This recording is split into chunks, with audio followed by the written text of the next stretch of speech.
અભય થઈને નિષ્પક્ષતાથી નિરપેક્ષ રીતે વાસ્તવિકતાનો અરીસો રૂપી સચોટ માહિતી લાવતો સત્યની સાથે અભય ટાઈમ્સ। ઉધના પોલીસ મથકની હદમાં સ્ટેટ મોનિટરિંગ સેલની ટીમે દરોડા પાડી વિદેશી દારૂના લાખોના જથ્થા સાથે 3ને ઝડપી પાડી લાખોની મત્તા કબજે કરી।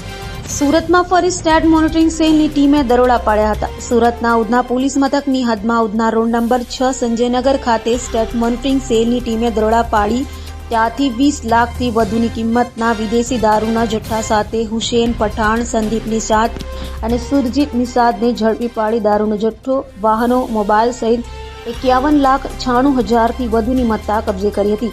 જ્યારે ભાગે છૂટેલા શકીલ ફારૂકી, શરીફ ફારૂકી, અતિક ફારૂકી, અઝરુદ્દીન કાઝી, સમીર માલિયો, નવાઝ, લલજીત અને 2 આઈસર અને 2 મહિન્દ્રા બોલેરો કારના માલિકોને વોન્ટેડ જાહેર કર્યા હતા।